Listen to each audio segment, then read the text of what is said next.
एक चिंताजनक विषय हो जाता है। बीच में ये बात मैं इसलिए लेकर के आया कि हमारा जो गणतंत्र दिवस का उपलक्ष्य है, जो स्वतंत्रता दिवस का उपलक्ष्य होता है या अन्य कार्यक्रम होते हैं, उसमें हमारा संबोधन रहता है और उस संबोधन के माध्यम से मेरी कोशिश रहती है कि मैं हर वर्ग से कनेक्ट करूँ, चाहे वो बच्चे हैं, चाहे वो अध्यापक हैं, चाहे हमारे माता पिता भाई बहन हैं।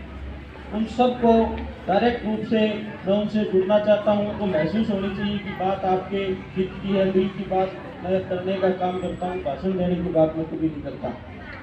हमारी जो असली पूंजी है वो पैसा दौलत शोहरत नहीं है। हमारी असली पूंजी हमारे बच्चे हैं, जो कि हमारे देश के निर्माण में, हमारे देश को ऊंचाइयों पर ले जाने में जो अहम योगदान जो है हमारे बच्चों का रहता है।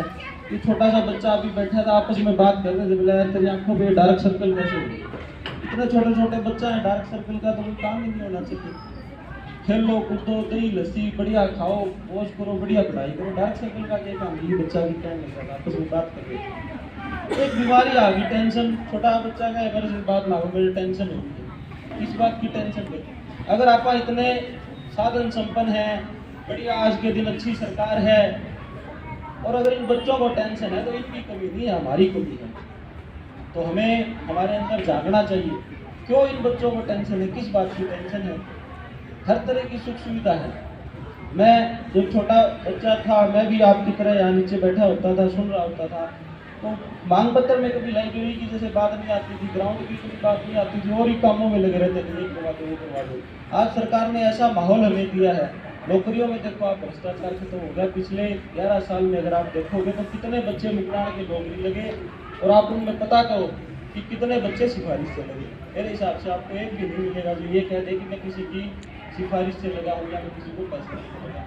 तो आज माहौल इतना सकारात्मक हमें मिला, इसीलिए गांव में लाइब्रेरी की डिमांड पड़ी, इसीलिए गांव में खेल के मैदान को विकसित करने की बात चली।